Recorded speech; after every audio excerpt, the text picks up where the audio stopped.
शकील भाई, लास्ट जो हमारी बात हो रही थी उसमें आपने एक बात ये भी की थी कि जो हमारे नौजवान हैं ना, उनको ना सिर्फ ये कि फाइनेंशियली सपोर्ट किया जाए अगर वो भी बिज़नेस करना चाह रहे हैं, बल्कि आपने कहा 2 स्टेप आगे जाके उनको गाइड भी किया जाए। तो आप क्या समझते हैं कि इस वक्त अगर हम बिज़नेस पाकिस्तान का देखें तो जो नौजवान हैं उनके लिए कौन कौन से शोबों में, सेक्टर्स में बिज़नेस की अपॉर्चुनिटीज़ हैं? देखें, पाकिस्तान में बहुत सारे ऐसे शोबे हैं जिसमें हम इनको ला भी सकते हैं, सपोर्ट भी कर सकते हैं। और जाहिर बात है कि पहले तो ये देखना है कि बच्चे ने क्वालिफ़िकेशन क्या है उसकी, कौन से सब्जेक्ट हैं उसके, ताकि कोशिश यही करनी चाहिए कि मिलती जुलती जगह पे भेज जाए। ये नहीं करें हम कि जो डॉक्टर है वो एंकर बन जाता है जाके एमबीबीएस।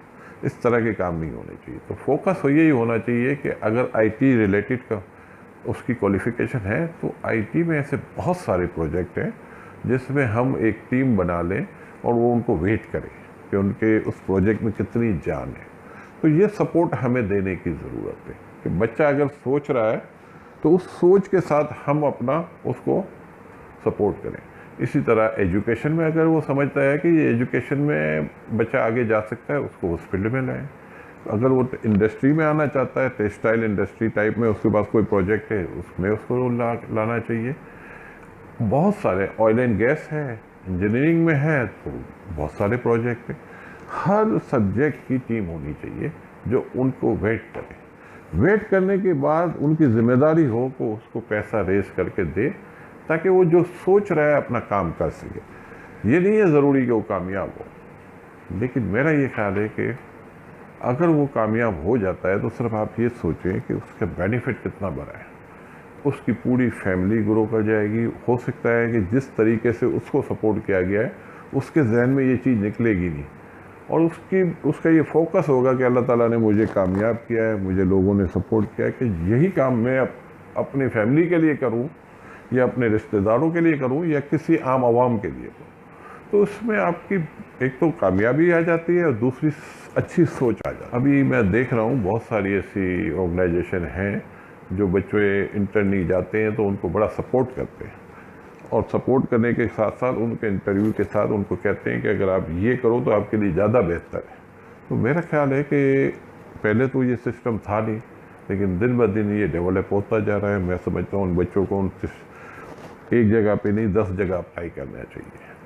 हमारे बच्चे 2 जगह नाकामी हो जाती है तो फिर वो कहते हैं नहीं अब मुझे नहीं करना। लेकिन मेरा ख्याल है कि जो तजुर्ब करनी चाहिए, जब आपने इतनी पढ़ाई की है तो आगे और भी आप कोशिश करें, और जिस जिस सब्जेक्ट में आप जा रहे हैं, फाइनेंस वगैरह में भी आ सकते हैं, इकोनॉमिस्ट बन सकते हैं आप। तो मेरा ख्याल है कि इस मुल्क में इकोनॉमिस्ट बहुत ना होने के बराबर है और इस मुल्क को इसकी ज़रूरत है।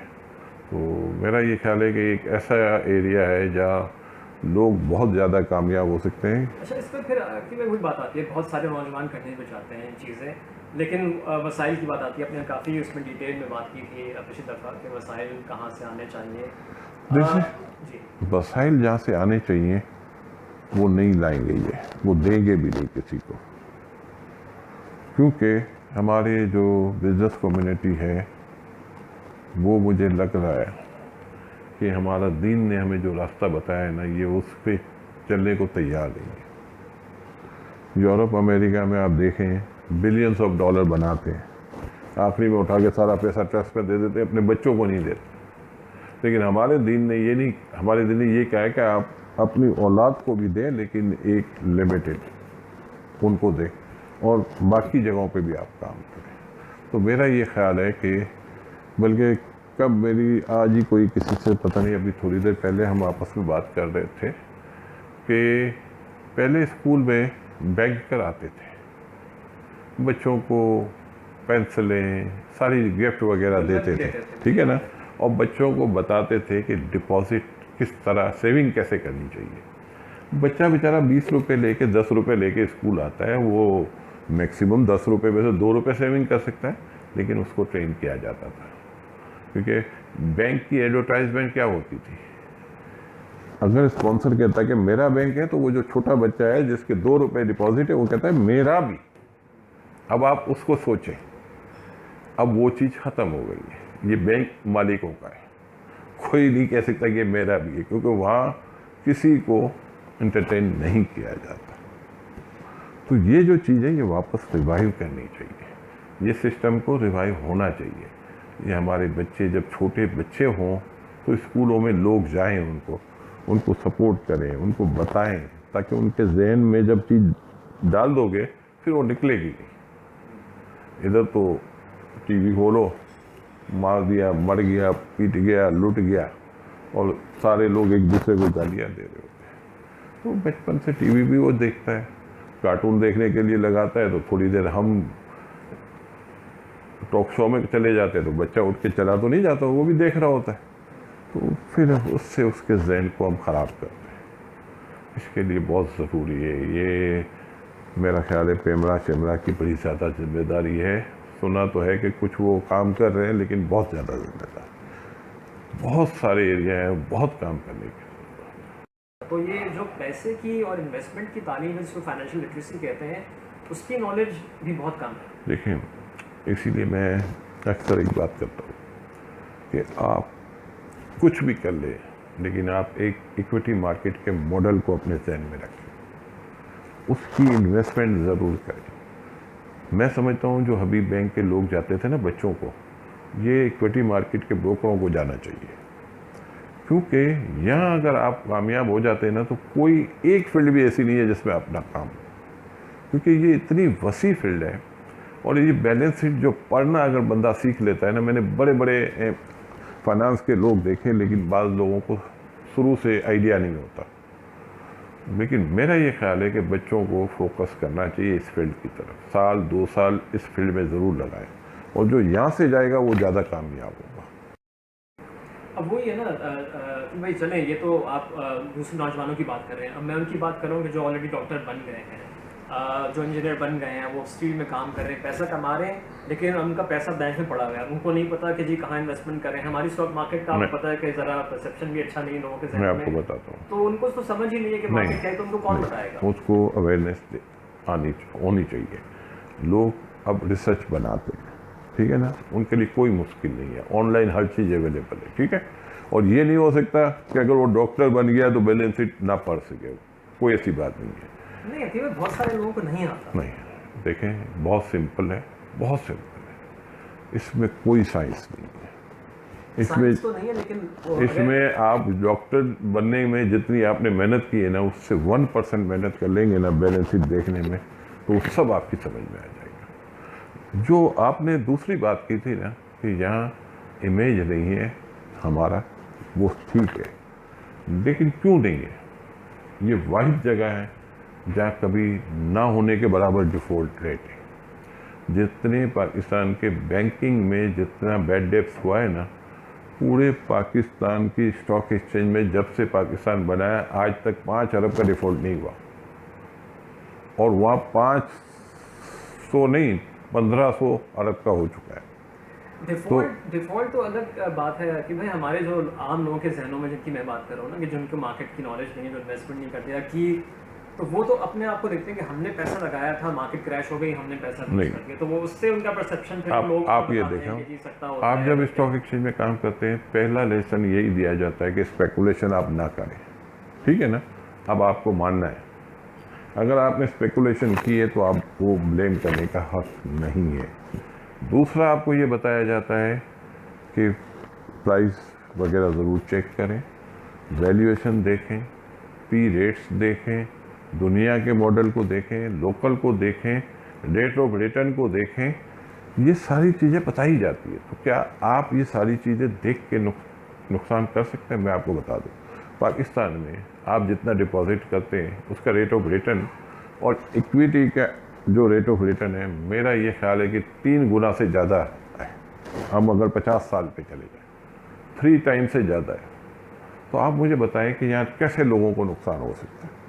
अगर आप एक खड्डे में गिरना चाहते हैं तो आपको कोई रोक सकता है? लेकिन खुदा के लिए स्टॉक एक्सचेंज एक वाहिद इक्विटी मार्केट है कि जिसने लोगों को ट्रेनिंग भी दी है और यहाँ से इन्वेस्टर ने हाईएस्ट रिटर्न बनाया। आप पाकिस्तान की सारी इन्वेस्टमेंट ले लें, आप रियल एस्टेट उठा लें, किसी भी इन्वेस्टमेंट को उठा लें, इक्विटी मार्केट से ज़्यादा रिटर्न आज तक किसी ने नहीं दिया। मैं सिर्फ आपको बताता हूँ, हमारे भी फंड है ना, पिछले 6 साल का आप रिकॉर्ड चेक कर ले, 100% से ज़्यादा रिटर्न है। आप मुझे बताएं तो कहीं मिल सकता है क्या? इसको आप इग्नोर कर सकते हैं?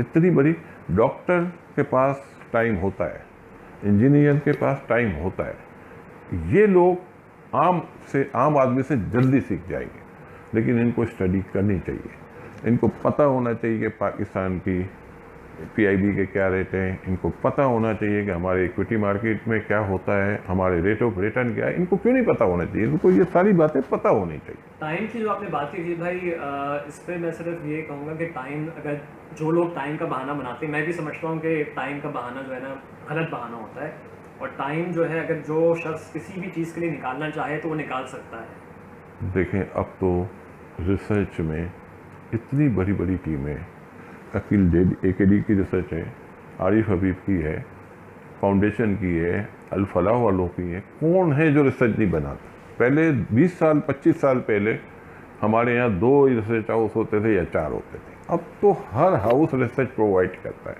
तो आपके लिए तो कोई मसला ही नहीं है। अखबारों में खबरें छपती है, प्रोस्पेक्टस छपता है, बुक बिल्डिंग होती है, प्रोसेस इनको बताया जाता है। अब तो हर चीज़ इजीली अवेलेबल है ना। पहले तो ये मिलती नहीं थी, तब तो आप ब्लेम दे सकते हैं, अब तो आप ब्लेम भी नहीं दे सकते। देखिए, हमारे यहाँ लोगों को तालीम नहीं दी जाती, सही है। हमारे मार्केट के बारे में हमारा जो मार्केट के बारे में बच्चा निकलता है ना, वो स्टॉक एक्सचेंज फ्रॉड है यार, उसको लानत भेजो। ये बातें नहीं करनी चाहिए।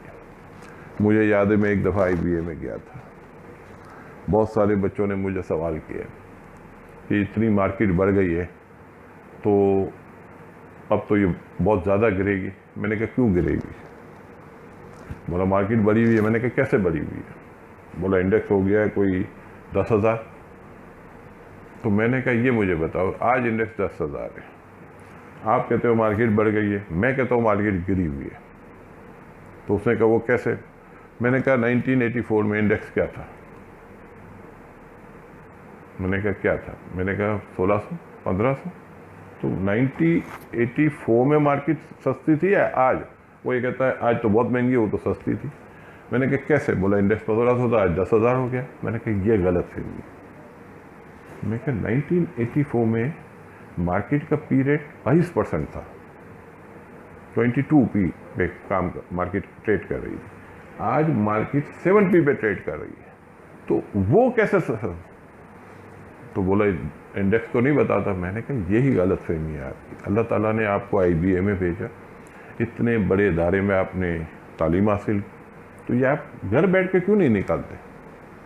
मार्केट कैपिटलाइजेशन निकालें, रेट ऑफ रिटर्न निकालें, क्यों नहीं देखते? अब जैसे मैंने अभी परसों तरसों किसी से बात की, इसने कहा परवेज मुशर्रफ के दौर में तो इंडेक्स 14,000 गया था, आज 40,000 है। तो मैंने कहा अब आप क्या कहना चाहते हैं? तो उसने कहा देखो परफॉर्मेंस आई। मैंने कहा गलत। मैं कहा परवेज मुशर्रफ के दौर में मार्केट कैपिटलाइजेशन ज़्यादा थी, आज आपकी गिरी है। अब वो मान नहीं रहे, फिर मैंने साबित कर दी। मैं कहा जाके चेक कर दो, मार्केट कैपिटलाइजेशन उठा लो और आज देख लो, मार्केट तो आज गिरी है। 40,000 इंडेक्स भले हो गया है, लेकिन मार्केट नीचे है, क्योंकि हमारा मार्केट कैपिटलाइजेशन $74 बिलियन पे, हम तो $84 बिलियन पे थे पहले। ये जो चीज़ें हैं ना, ये समझाने की ज़रूरत, अवेयरनेस की ज़रूरत है।